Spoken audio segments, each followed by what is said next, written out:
Rich dad poor dad Robert Kiyosaki, जो कि इस किताब के लेखक है, उनके दो पिता थे।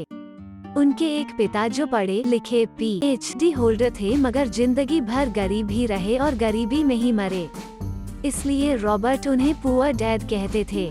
वहीं उनके दूसरे पिता बहुत पढ़े लिखे तो नहीं थे, मगर काफी अमीर थे। उन्हें रॉबर्ट रिच डैड बुलाते थे। अब ये सोचने की बात है कि किसी भी इंसान के एक ही वक्त में दो पिता कैसे हो सकते हैं। उनके गरीब पिता का बस एक ही सपना था कि रॉबर्ट खूब मेहनत से पढ़ाई करने के बाद किसी बड़ी सी कंपनी में नौकरी करके अपना भविष्य सुरक्षित कर ले। मगर रॉबर्ट के दूसरे पिता जो अमीर थे, वे दरअसल रॉबर्ट के दोस्त माइक के पिता थे। वे चाहते थे कि रॉबर्ट अपनी जिंदगी में कुछ चैलेंज ले, क्योंकि सारे सबक सिर्फ स्कूल में ही नहीं सीखे जाते। कुछ सबक ऐसे होते हैं जिन्हें इंसान अपनी जिंदगी के तजुर्बों से ही सीखता है। स्कूली पढ़ाई सिर्फ अच्छे ग्रेड्स दिला सकती है, मगर जिंदगी की पढ़ाई बहुत कुछ सिखाती है। बेशक पढ़ाई लिखाई की अपनी अहमियत है, मगर सिर्फ इसके भरोसे बैठकर ही सब कुछ हासिल नहीं किया जा सकता। लेसन 1, अमीर लोग पैसे के लिए काम नहीं करते। एक बार एक आदमी था जिसके पास एक गधा था। जब भी उसे अपने गधे से कुछ मेहनत करवानी होती थी तो वे एक गाजर को उसके सामने लटका देता था। उस गाजर को देखते ही गधा उसे खाने के लालच में काम करता चला जाता था। उसे उम्मीद थी कि एक दिन वो उस गाजर तक पहुंच ही जाएगा। अब ये उस आदमी के लिए तो एक अच्छी तरकीब बन गई, मगर बेचारे गधे को कभी भी वो गाजर नहीं मिल पाई। क्यों? इसलिए कि वो गाजर बस एक छलावा है। बहुत से लोग ठीक उस गधे की तरह ही होते हैं। वे मेहनत पर मेहनत किए चले जाते हैं, इस उम्मीद में कि एक दिन वे अमीर बन जाएंगे, मगर पैसा उनके लिए महज एक सपना बन के रह जाता है। इस सपने के पीछे भागने से आप उस तक कभी नहीं पहुंच सकते। तो पैसे के लिए काम करने के बजाय पैसे को अपने लिए काम करने दे।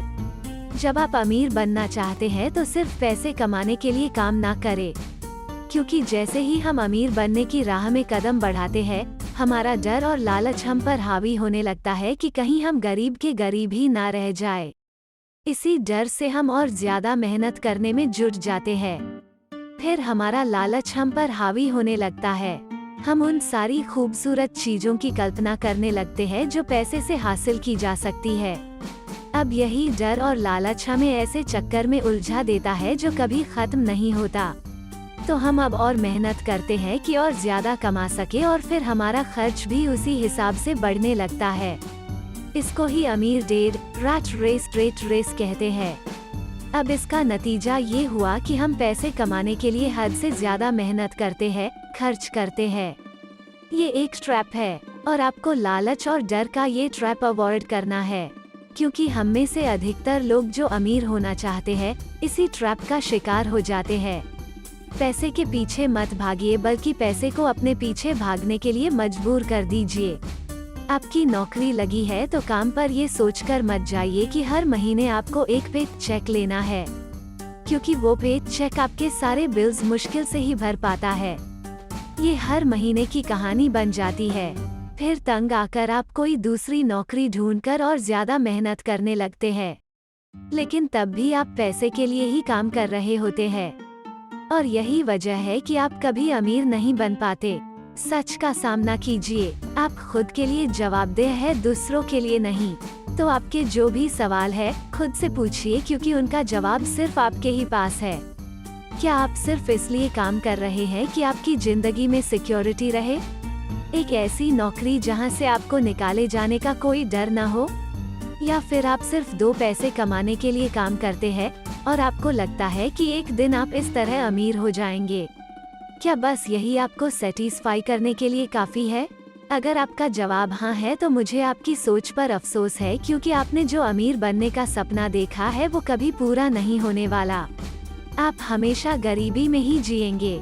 लेकिन अगर आपका जवाब ना है तो आपका पहला कदम ये होगा कि सबसे पहले आप अपने मन से डर हटा दीजिए, क्योंकि ज्यादा पैसा ना कमा पाने का डर और लालच ही आपको बगैर सोचे समझे काम करने के लिए मजबूर करता है, और हमारा यही कदम हमें नाकामयाबी की तरफ धकेलता है। बेशक हम सब के अंदर डर और चाहत की भावना होती है, लेकिन उन्हें खुद पर इतना हावी ना होने दे कि हम उनके बस में होकर उल्टे सीधे फैसले लेने लग जाए। बेहतर होगा कि हम जो भी करें पहले उसके बारे में खूब सोच ले। हमेशा दिल से नहीं बल्कि दिमाग से काम ले। हर सुबह अपने आप से पूछिए, क्या आप उतना कर पा रहे हैं जितना कि आपको करना चाहिए? क्या आप अपनी पोटेंशियल का पूरा इस्तेमाल कर पा रहे हैं? आम लोगों की तरह सोचना छोड़ दीजिए जो काम सिर्फ और सिर्फ पैसे के लिए करते हैं। ये सोचना छोड़ दीजिए कि मेरा बॉस कम पैसा देता है, मुझे ज्यादा मिलना चाहिए, मैं इससे ज्यादा कमा सकता हूँ। याद रखिए, आपकी परेशानियों के लिए सिर्फ आप जिम्मेदार है, कोई और नहीं। बॉस आपकी सैलरी नहीं बढ़ाता तो उसे इल्जाम मत दीजिए, टैक्स को इल्जाम मत दीजिए। जब आप खुद की समस्याओं की जिम्मेदारी लेते हैं तब सिर्फ आप ही उसका हल निकाल सकते हैं। यही वो पहला सबक है जो अमीर डैड ने रॉबर्ट को सिखाया।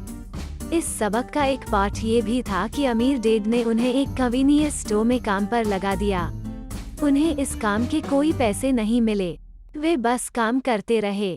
इसका फायदा ये हुआ कि वे अपने दिल से काम में लगे रहे और इस दौरान कई नए आइडिया उनके दिमाग में आते रहे। पैसे को अपने पीछे कैसे भगाया जाए इस बारे में उन्हें कई विचार मिले।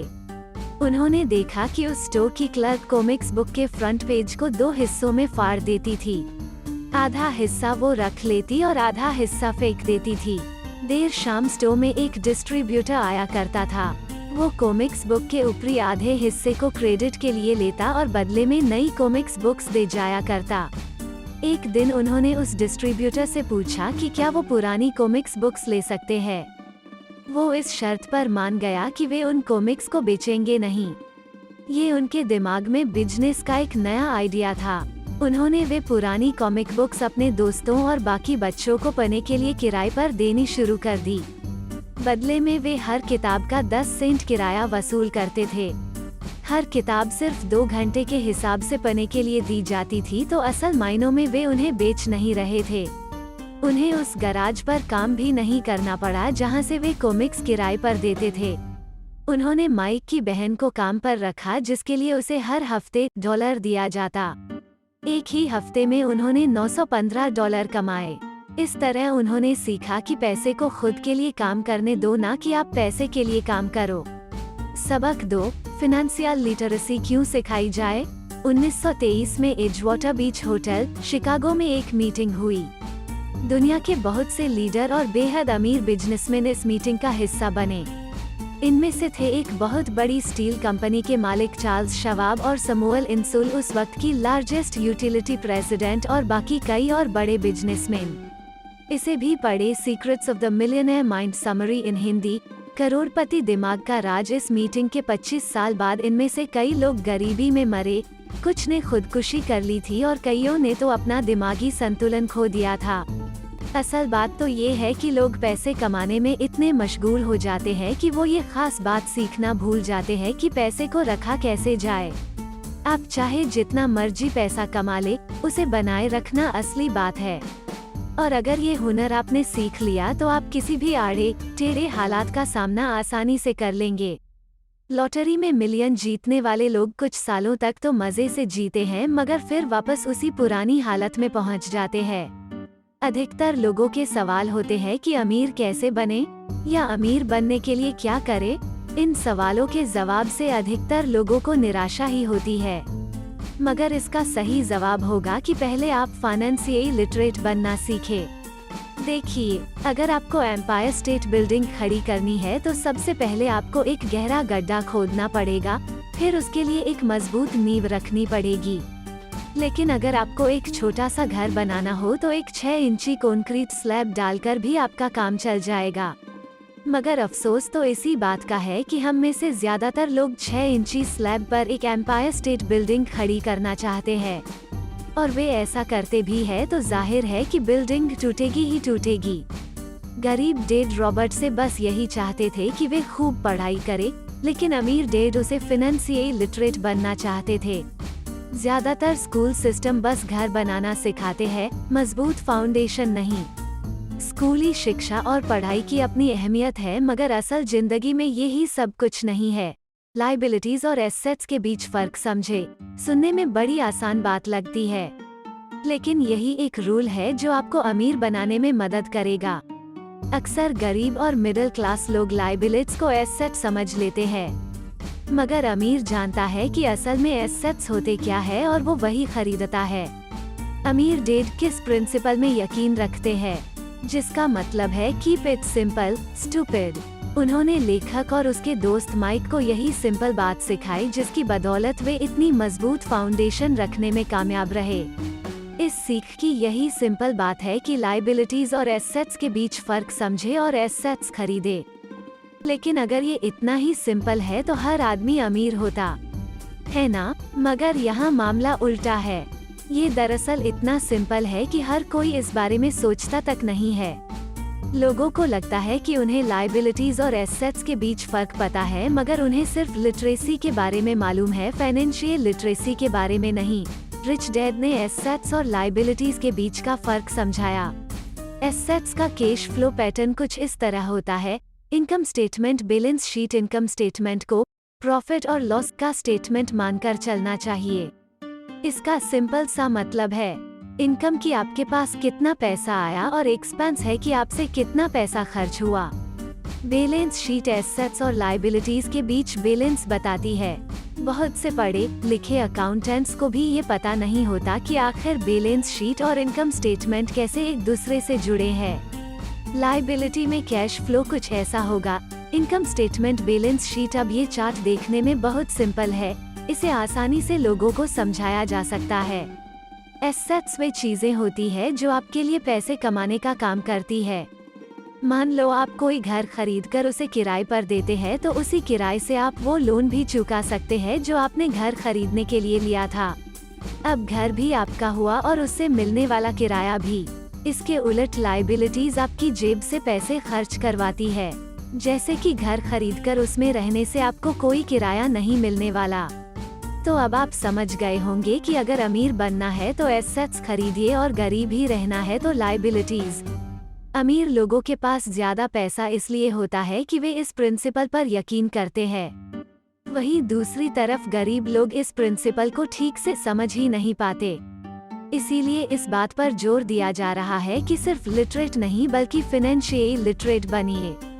सिर्फ नंबर से कुछ नहीं होता। फर्क तो तब पड़ता है जब आप अपनी कहानी खुद लिखें। अधिकतर परिवारों में ये देखा गया है कि जो मेहनती होता है उसके पास पैसा भी ज्यादा होता है, मगर उसका फायदा क्या जब सारा पैसा लायबिलिटीज में ही खर्च हो जाए।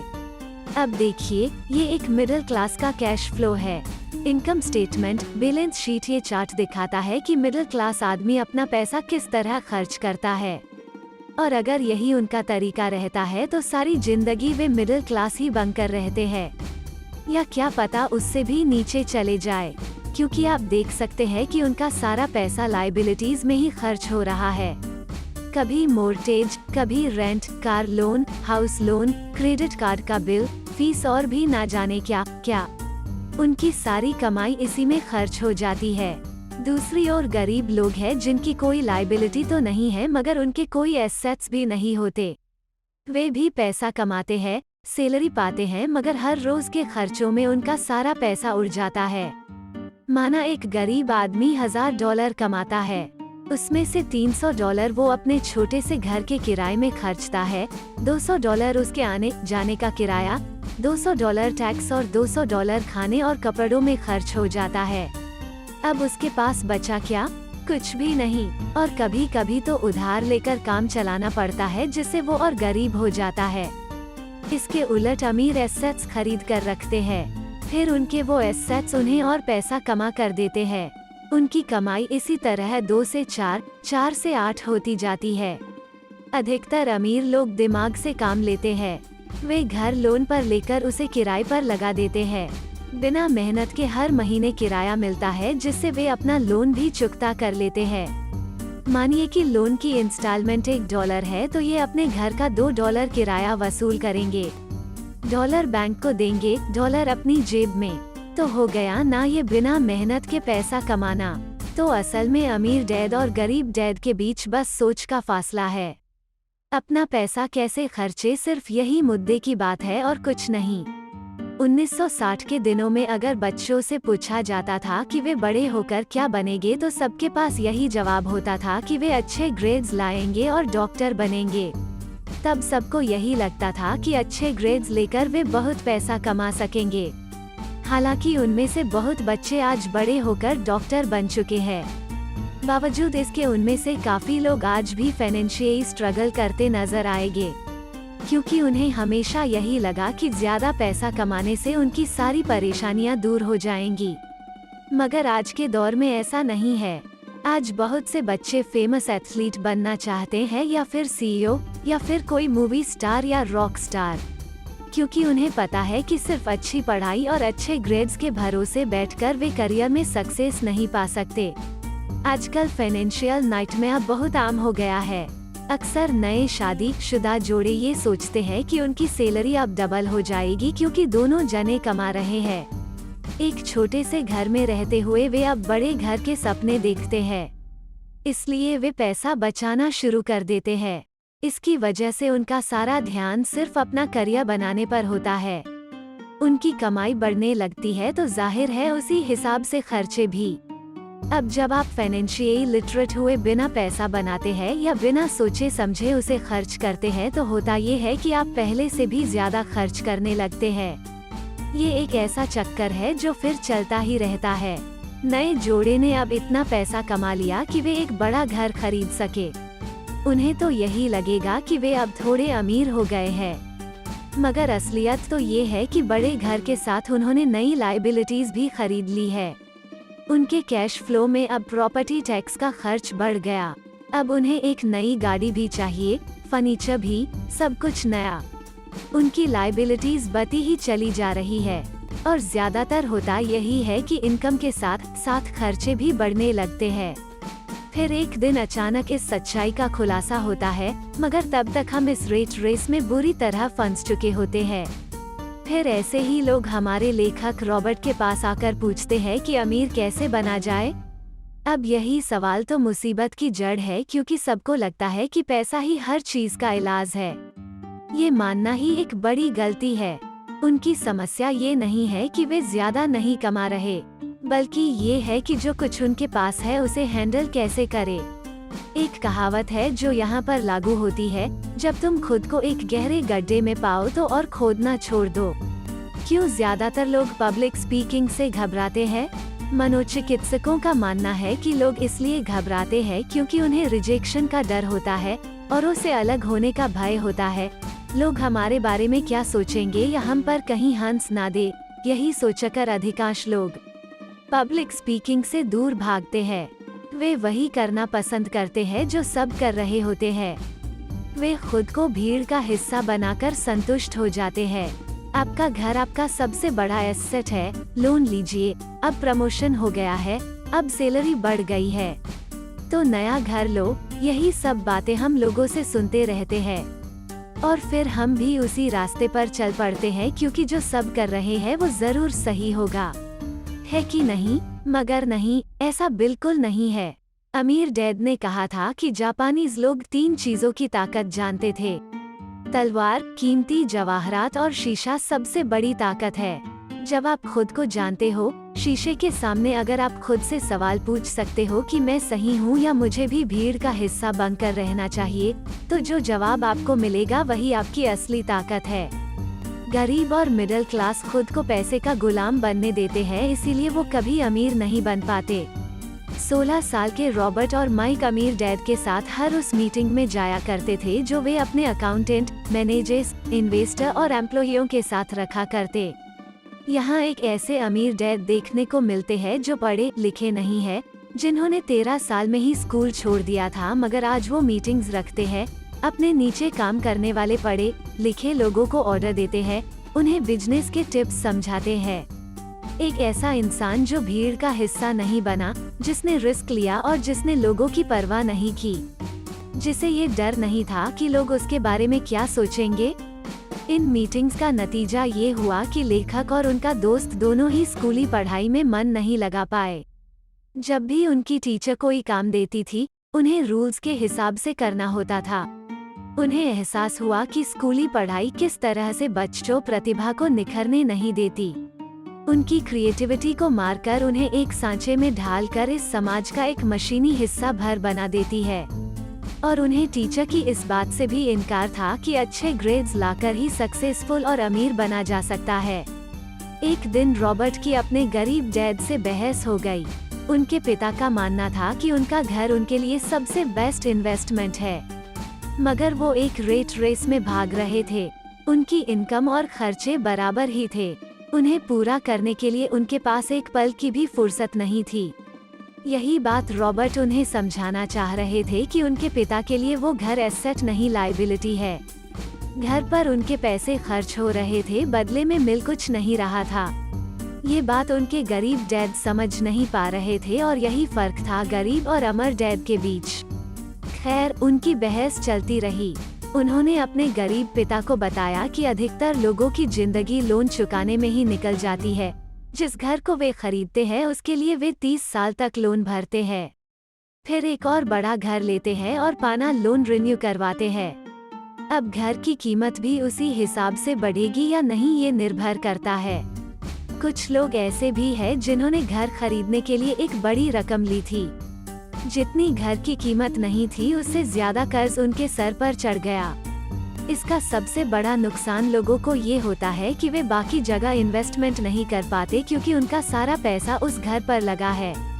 उन्हें कभी इन्वेस्टमेंट करने का मौका ही नहीं मिल पाता और न ही वे इस बारे में कुछ सीख पाते हैं, और इस तरह कई एसेट्स उनके हाथ से निकल जाते हैं। अगर इसके बदले लोग सिर्फ एसेट्स पर ध्यान दे तो उनका फ्यूचर कहीं ज्यादा बेहतर हो सकता है। अब उदाहरण के लिए रॉबर्ट की पत्नी के पेरेंट्स एक बड़े से घर में शिफ्ट हो गए। उनका सोचना था कि अपने लिए बड़ा और नया घर लेना एक सही फैसला है, क्योंकि बाकियों की तरह उन्हें भी घर लेना एक एसेट्स लगता था। मगर वे ये जानकर हैरान रह गए कि उस घर का प्रॉपर्टी टैक्स $1000 था। ये उनके लिए एक बड़ी कीमत थी, और क्योंकि वे रिटायर हो चुके थे तो इतना पैसा टैक्स के रूप में भरना उनके रिटायरमेंट बजट के बाहर था। बेशक हम ये नहीं कह रहे कि आप एक नया घर ना ले, बल्कि हम समझाना चाहते हैं कि जितने पैसे से आप एक बड़ा घर लेंगे उतने पैसे आप किसी एसेट में इन्वेस्ट करें तो बेहतर होगा।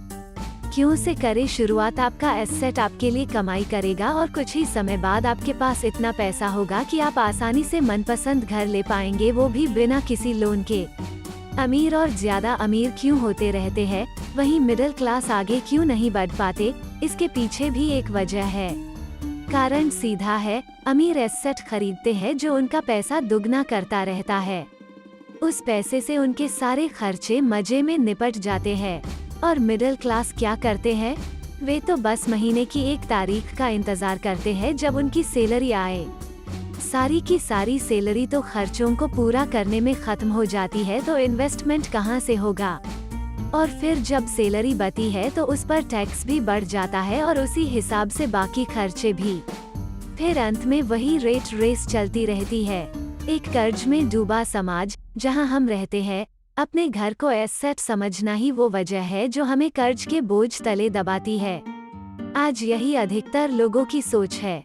अगर सैलरी बड़ी है तो लोग सोचते हैं कि अब वे बड़ा सा घर ले सकते हैं क्योंकि उन्हें ये अपने पैसे का सही इस्तेमाल लगता है। इसके बदले अगर वही पैसा सही जगह लगाया जाए तो उनकी जिंदगी हमेशा के लिए बदल सकती है। लेकिन ऐसा हो नहीं पाता क्योंकि उनका सारा वक्त हाड़ तोड़ मेहनत करने में चला जाता है। अपनी नौकरी को सिर्फ जोन समझकर वे उससे अलग कुछ सोच ही नहीं पाते, और साथ ही उन पर कर्ज का इतना बोझ होता है कि वे नौकरी छोड़ने का रिस्क ले ही नहीं सकते। अब जरा खुद से ये सवाल कीजिए कि आज आप नौकरी छोड़कर बैठ जाते हैं तो कितने दिन आपका गुजारा चलेगा? क्योंकि अगर आप फाइनेंशियली लिटरेट नहीं है, अगर आपने सारी उम्र सिर्फ सैलरी के भरोसे ही काटी है और असेट्स के बदले आपने लायबिलिटीज ली है, तो यकीनन आपकी जिंदगी एक कड़ी चुनौती है। सिर्फ नेटवर्थ के भरोसे आपका काम नहीं चल सकता। नेटवर्थ बताता है कि आपके पास वाकई में कितना पैसा है, चाहे वो एक गैराज में पड़ी पुरानी कार के रूप में ही क्यों ना हो। अब भले ही वो कार कुछ काम की नहीं हो, जबकि वेल्थ का मतलब है कि आपके पास जो पैसा है उससे आप कितना और पैसा कमा रहे हैं। जैसे कि मान लीजिए आपके पास कोई एसेट है जिससे हर महीने मुझे $3000 की कमाई हो जाती है और हर महीने आपके $6000 खर्चे हैं, तो मैं सिर्फ आधे महीने ही अपना गुजारा कर पाऊंगा। तो सॉल्यूशन ये होगा कि अपने अस्त से मिलने वाला पैसा बढ़ा दे।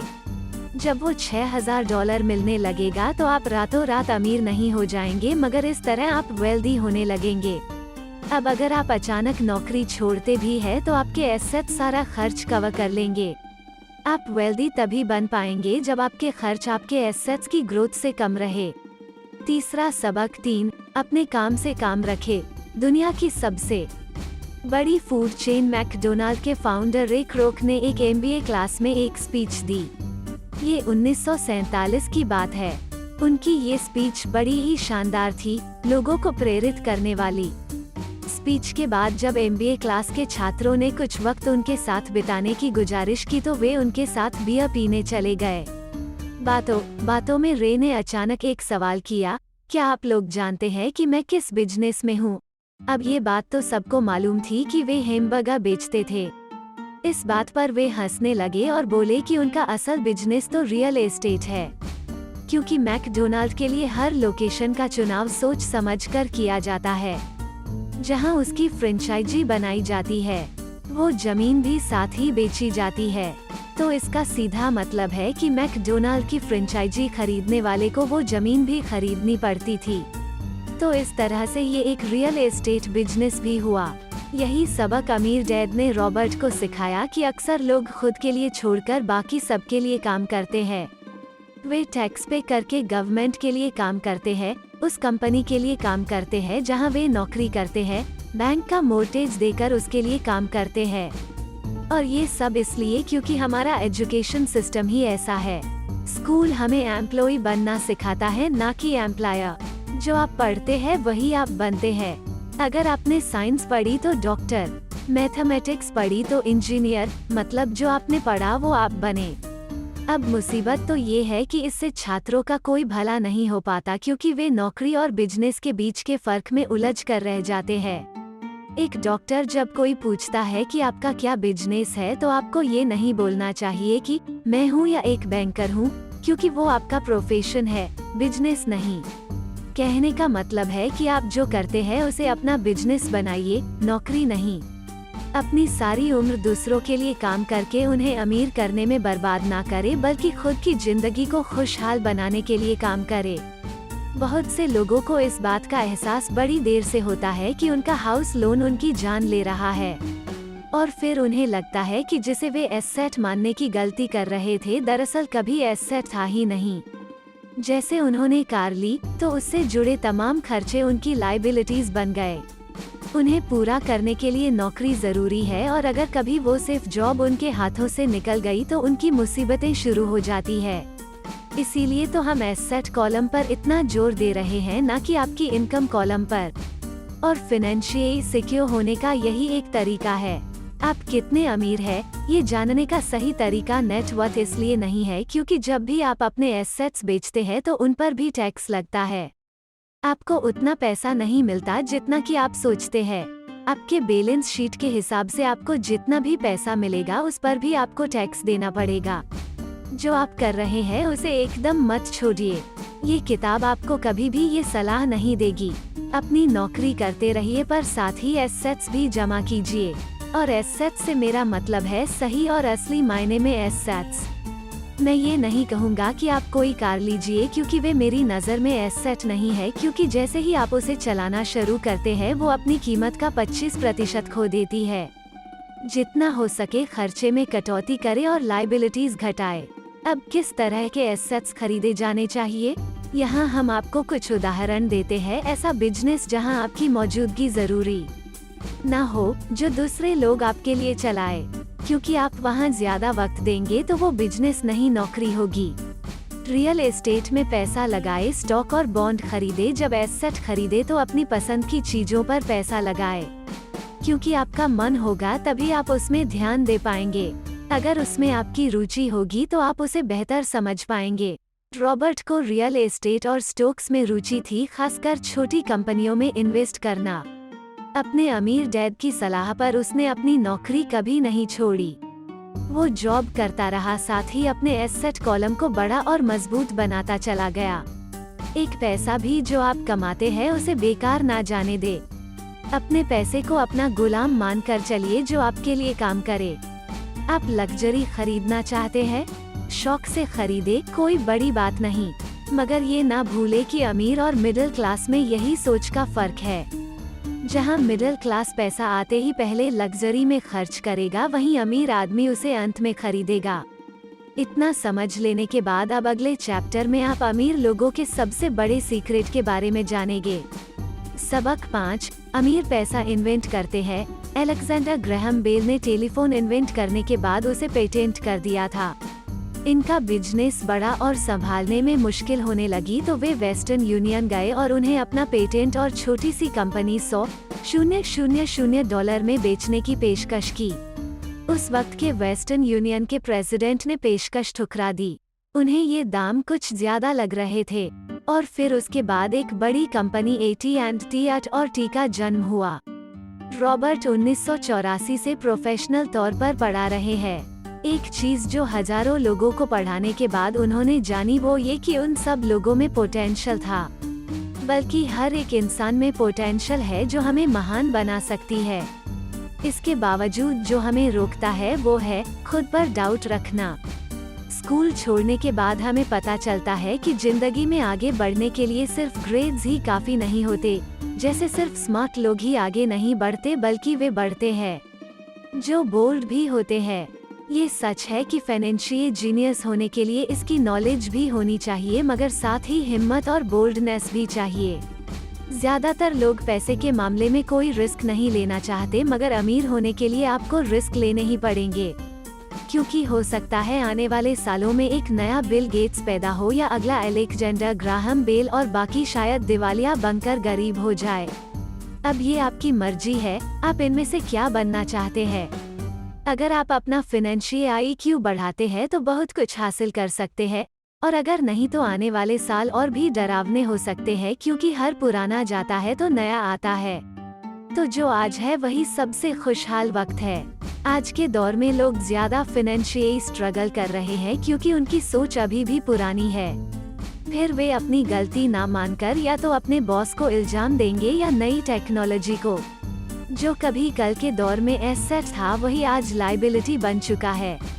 तो आपको अपडेट रहने की जरूरत है। रॉबर्ट ने एक गेम डिजाइन किया है जिसे वे कैश फ्लो कहते हैं। ये लोगों को सिखाता है कि पैसा कैसे काम करता है, अमीर बनने की राह क्या है और रेट रेस से बाहर कैसे निकले। ये सारी चीजें इस गेम से समझाने की कोशिश की गई। एक दिन एक औरत आई। गेम खेलने के दौरान उसने एक बोट कार्ड जीता, जिसका मतलब था कि उसने उस गेम में एक बोट जीती। वो औरत बड़ी खुश हुई, मगर जब उसे पता चला कि बोट लेने के लिए उसे एक बड़ी रकम टैक्स भरनी होगी तो उसकी खुशी गायब हो गई। वो बोट उसके लिए अब एसेट नहीं बल्कि लायबिलिटी बन गई। उसे अब पता चला कि ऐसे तो ये बोट उसकी जान ही ले लेगी। उसे ये आइडिया समझ नहीं आया और रिफंड की मांग की। उसे उसके पैसे वापस मिल गए और वो चली गई, मगर बाद में उसने फोन करके बताया कि उसे अब गेम का आइडिया कुछ समझ आने लगा था। वो उस गेम से अपनी लाइफ को जोड़कर देख पा रही थी। पैसा कैसे काम करता है, इस बात को समझ न पाने की वजह से उसका गुस्सा जायज था। हम भी अक्सर यही करते हैं। जो बात हमारी समझ से परे होती है उस पर हमें गुस्सा आता है और हम जिंदगी की हर परेशानी के लिए उसे ब्लेम करना शुरू कर देते हैं। मगर अगर ठंडे दिमाग से सोचे तो ये तरीका एकदम गलत होगा। बेहतर होगा कि हम उन्हें समझने की कोशिश करें तो गेम ऑफ लाइफ जीत सकते हैं। बहुत से लोग कैश फ्लो गेम में खूब पैसा जीतते हैं, फिर उन्हें समझ नहीं आता कि उस पैसे का क्या करे तो वे हारने लगते हैं। इसकी वजह है उनकी पुरानी सोच जो आगे नहीं बढ़ने देती, और फिर वे बाद में सारा पैसा ही हार बैठते हैं। कुछ लोग कहते हैं कि वे हार गए क्योंकि उनके पास सही पत्ते नहीं थे। बहुत से लोग इसी तरह जिंदगी में सही मौकों की तलाश में बैठे रहते हैं। कुछ लोगों तो सही मौका मिलता भी है तो उसका फायदा नहीं उठा पाते क्योंकि वे कहेंगे कि उनके पास पैसा ही नहीं था। अब कुछ ऐसे भी होते हैं जिन्हें पैसा और मौका दोनों मिले फिर भी वे कुछ हासिल नहीं कर पाए क्योंकि दरअसल वे समझ ही नहीं पाए कि ये एक अपॉर्चुनिटी है। फाइनेंशियल इंटेलिजेंस का मतलब है कि आप पैसे को लेकर कितने क्रिएटिव हो सकते हैं। अगर आपको मौका मिलता है तो बगैर पैसे के आप क्या करेंगे, और अगर पैसा है मगर मौका नहीं तो उस सूरत में आप क्या करेंगे। ये सब आपकी फाइनेंशियल इंटेलिजेंस पर निर्भर करता है। ज्यादातर लोग इस बात का एक ही सॉल्यूशन जानते हैं कि खूब मेहनत करके खूब पैसा कमाया जाए, लेकिन आपको सीखना है कि अपने लिए मौका कैसे पैदा किया जाए, ना कि उसके इंतजार में बैठे रहे। सबसे खास बात अमीरों की जो है वे ये कि उन्हें पता है पैसा असल चीज नहीं है, असल चीज है इसका सही मतलब जानना। ये जान लेना कि जो हमें चाहिए वो हम इससे बना सकते हैं। हमारा दिमाग हमारे लिए सबसे बड़ा एसेट होता है। यही हमें सुपर रिच बना सकता है या सुपर पुअर, निर्भर करता है कि हम कैसे इसका इस्तेमाल करें। जो लोग सफल हैं उनके साथ कदम मिलाकर चलना है, तो आपको ये सीखना पड़ेगा कि पैसा बहाने करने की चाहत खुद में कैसे पैदा करें। आपको अपने सबसे बड़े एसेट यानी आपके दिमाग को इन्वेस्ट करने की जरूरत है। आपको फाइनेंशियली इंटेलिजेंट होना पड़ेगा। आइए इसका एक उदाहरण समझे। 1990 के दशक में एरिज़ोना और फोनिक्स के आर्थिक हालात बुरे चल रहे थे। वहाँ के लोगों को हर महीने $100 बचाने की सलाह दी जा रही थी। बुरे वक्त के लिए पैसा बचाने का विचार कुछ हद तक सही भी है, मगर उस पैसे का क्या फायदा जो आप जमा करते जाते हैं। इससे तो अच्छा है उसका कुछ हिस्सा इन्वेस्ट किया जाए जो आगे चलकर आपको फायदा दे। खैर, बात करते हैं एरिज़ोना और फोनिक्स के लोगों की जो आर्थिक तंगी झेल रहे थे। ऐसे में इन्वेस्टर को ये एक बढ़िया मौका लगा। लोग जो अपनी प्रॉपर्टी अपने पौने दामों में बेच रहे थे वो कई इन्वेस्टर्स ने हाथों हाथ खरीद ली। रॉबर्ट ने भी $75,000 की कीमत वाला एक घर सिर्फ $20,000 में खरीद लिया। इसके बाद उन्होंने अटॉर्नी के ऑफिस में एक एड दिया। $75,000 वाला घर सिर्फ $60,000 में लेने के लिए ग्राहकों टूट पड़े। रॉबर्ट का फोन बजना बंद ही नहीं हो रहा था। ये पैसा उनको उस एसेट से मिलने जा रहा था जो उन्होंने प्रोमिसरी नोट के रूप में ग्राहक से लिया था, और उन्हें ये पैसा कमाने में केवल 5 घंटे लगे। उन्होंने जो ₹40,000 इन्वेंट किए वो उनके कॉलम ऑफ एसेट में क्रिएट हुए थे, और बगैर टैक्स के उन्होंने अचानक ही मिले एक मौके का फायदा उठाकर ये पैसे क्रिएट अपने इनकम कॉलम में ऐड कर लिए। कुछ सालों बाद ही उनके इस बिजनेस ने इतना पैसा क्रिएट किया कि उनकी कंपनी की कार, गैस, इंश्योरेंस, क्लाइंट्स के साथ डिनर, ट्रिप और बाकी चीजें सब कवर हो गई। जब तक गवर्नमेंट उन पर टैक्स लगाती, इनमें से ज्यादातर चीजें प्री टैक्स एक्सपेंसेस में खर्च हो चुकी थी। कुछ सालों बाद ही जो घर $60,000 में बिका था अब वो $10,000 का था। अभी भी उनके पास कुछ मौके थे, मगर वे इतने कम थे कि उनके लिए रॉबर्ट को एक वैल्यूएबल एसेट लगाना पड़ता और अपना वक्त भी। तो वे आगे बढ़ गए। उन्हें अब नए मौकों की तलाश करनी थी। अब आप एक सवाल खुद से कीजिए, मेहनत करना भी बहुत मेहनत का काम है। 50% टैक्स भरिए और बाकी बचाइए। अब वो सेविंग्स आपको 5% इंटरेस्ट देंगी और फिर उस पर भी आप और टैक्स भरे। इससे तो अच्छा होगा कि अपना पैसा और टाइम अपने सबसे पावरफुल एसेट यानी अपने दिमाग पर इन्वेस्ट करें और फाइनेंशियली इंटेलिजेंट बने। ये दुनिया कभी एक सी नहीं रहती। जो आज है कल नहीं होगा। कभी मंदी तो कभी तेजी का दौर चलता रहेगा। वक्त के साथ टेक्नोलॉजी और बेहतर होती जाएगी। आज मार्केट ऊपर है तो कल नीचे होगा। खासकर स्टॉक मार्केट तो हर रोज बदलता है, मगर इससे आपको क्या फर्क पड़ेगा अगर आप फाइनेंशियली इंटेलिजेंट है तो, क्योंकि आप तो हर हालात के लिए तैयार रहेंगे। आपको जिंदगी में बेशुमार मौके मिलेंगे जहां आप अपनी फाइनेंशियल इंटेलिजेंट का फायदा उठा सकते हैं। जरूरत है तो बस उन मौकों को लपकने की। अमूमन हम 2 तरह इन्वेस्टर देख सकते हैं। पहले वो जो पैकेज इन्वेस्टमेंट खरीदते हैं, और ये काफी आसान और बगैर झंझट का काम है। दूसरे इन्वेस्टर अपने लिए खुद ही इन्वेस्टमेंट क्रिएट करते हैं। इनको आप प्रोफेशनल भी कह सकते हैं। जितना ये इन्वेस्ट करते हैं उससे कई गुना ज्यादा पैसा बना लेते हैं। अब अगर आप इस तरह के इन्वेस्टर बनना चाहते हैं तो आपको खासतौर पर इन 3 स्किल्स को समझने की जरूरत है। 1. ऐसी अपॉर्चुनिटी ढूंढिए जो बाकी न ढूंढ सकते हो। याद रहे, आपकी दिमाग वो देख सकता है जो बाकियों की आंखें भी न देख पाए। 2. पैसा बढ़ाइए। जब पैसे की जरूरत पड़े, मिडिल क्लास केवल बैंक जाता है, मगर दूसरे टाइप के इन्वेस्टर पैसा बढ़ाकर कैपिटल रेज करते हैं। उन्हें हमेशा बैंक की जरूरत नहीं पड़ती। 3. स्मार्ट लोगों को ऑर्गेनाइज कीजिए। इंटेलिजेंट लोग वे होते हैं जो अपने से ज्यादा स्मार्ट लोगों के साथ मिलकर काम करते हैं, इसलिए इन्वेस्ट करने से पहले अपने इन्वेस्टमेंट एडवाइजर को चुनें। मुझे मालूम है कि ये सब आपके लिए कुछ ज्यादा है, मगर इसके रिवॉर्ड्स शानदार है। जिंदगी में रिस्क बहुत है, लेकिन उन्हें हैंडल करना सीखकर ही आप अमीर बन पाएंगे। सबक 6. सीखने के लिए काम करें, पैसे के लिए नहीं। एक बार एक जर्नलिस्ट ने रॉबर्ट का इंटरव्यू लिया था। रॉबर्ट उसके आर्टिकल पहले भी पढ़ चुके थे और उस जर्नलिस्ट के लिखने की स्टाइल से बेहद प्रभावित थे। इंटरव्यू जब पूरा हुआ तो उस जर्नलिस्ट ने रॉबर्ट को बताया कि वो एक मशहूर लेखिका बनकर उनकी ही तरह एक दिन फेमस होना चाहती है। रॉबर्ट ने उससे पूछा, तो ऐसा क्या है जो उन्हें मशहूर होने से रोक रहा है?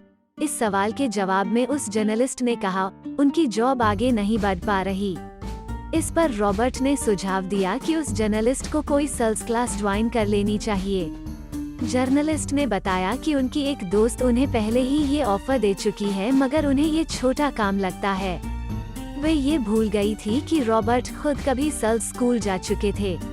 इस बात का पॉइंट ये है कि अगर आपके पास कोई टैलेंट है जिसके दम पर आप कुछ पैसा कमाना चाहते, तो आपका टैलेंट काफी होगा, क्योंकि उस टैलेंट को कैसे भुनाया जाए, जब तक आप ये बात नहीं जानते, आपका टैलेंट यूं ही बेकार है। जब तक आप उसे लोगों के सामने पेश करने का हुनर नहीं सीख जाते, आप कुछ नहीं कमा सकते। तो बेचने की कला सीखने में कोई शर्म की बात नहीं है। किसी भी सेल्समैन को इसके लिए शर्मिंदा नहीं होना चाहिए। एक जो सबसे बड़ा फर्क अमीर डैड और गरीब डैड के बीच था, वो ये कि गरीब डैड हमेशा नौकरी की चिंता करते थे कि जॉब हमेशा सिक्योर रहे, क्योंकि एक सिर्फ जॉब ही उनके लिए सब कुछ थी। जबकि अमीर डैड हमेशा सिर्फ और सिर्फ कुछ सीखने पर जोर देते थे। अमीर बनने के लिए आपको बहुत कुछ सीखना पड़ेगा। इसके अलग पहलू को देखें तो स्कूल हमें रिवार्ड करते हैं किसी एक ही खास चीज में महारत के लिए। इसका एक उदाहरण देखिए। जब डॉक्टर मास्टर की डिग्री लेते हैं, उसके बाद किसी एक स्पेशल फील्ड में डॉक्टरेट करते हैं, जैसे कि पीडियाट्रिक या कुछ और।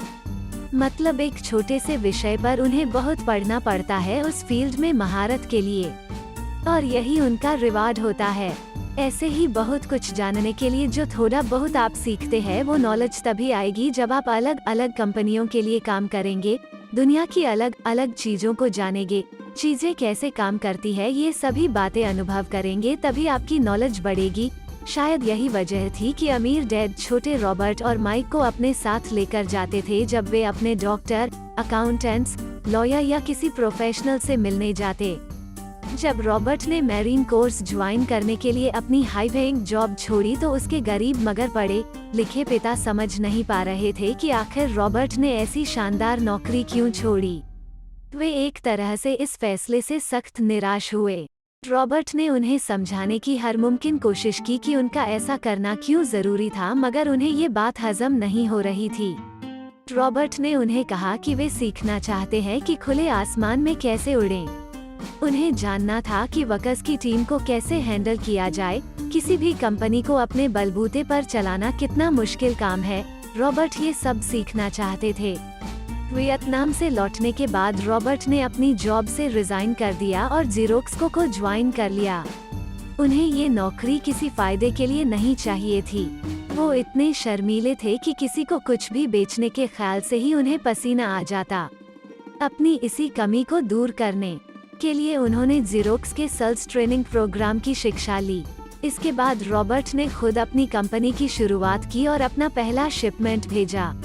वे अगर इसमें नाकामयाब रहते तो पक्का दिवालिया हो जाते, लेकिन उन्होंने ये रिस्क लिया और अपने अमीर डैड की सीख को याद रखा कि बेशक आप 30 की उम्र से पहले दिवालिया होने का रिस्क ले सकते हो, क्योंकि इस उम्र में आपको रिकवर होने का मौका भी मिल जाता है। ज्यादातर एम्प्लॉई अपने वर्क को इतना तो पे करते हैं कि वे काम छोड़कर ना जाए, और ज्यादातर वर्क भी जी फाड़ कर इसलिए मेहनत करते हैं कि वे काम से निकाले ना जाए। इसलिए तो उन्हें सिर्फ अपनी सैलरी और कंपनी से मिलने वाले फायदों से ही मतलब होता है। इस सोच के साथ उनके कुछ साल तो बढ़िया गुजरते हैं, मगर ये लंबे समय तक काम नहीं करता। तो क्यों ना आप वो सब कुछ अभी सीखे जो आप सीखना चाहते हैं, इससे पहले कि आप कोई एक खास प्रोफेशन अपने लिए चुने, क्योंकि अगर एक बार आपने अपना प्रोफेशन चुन लिया तो आप हमेशा के लिए उसी से बंद कर रह जाएंगे।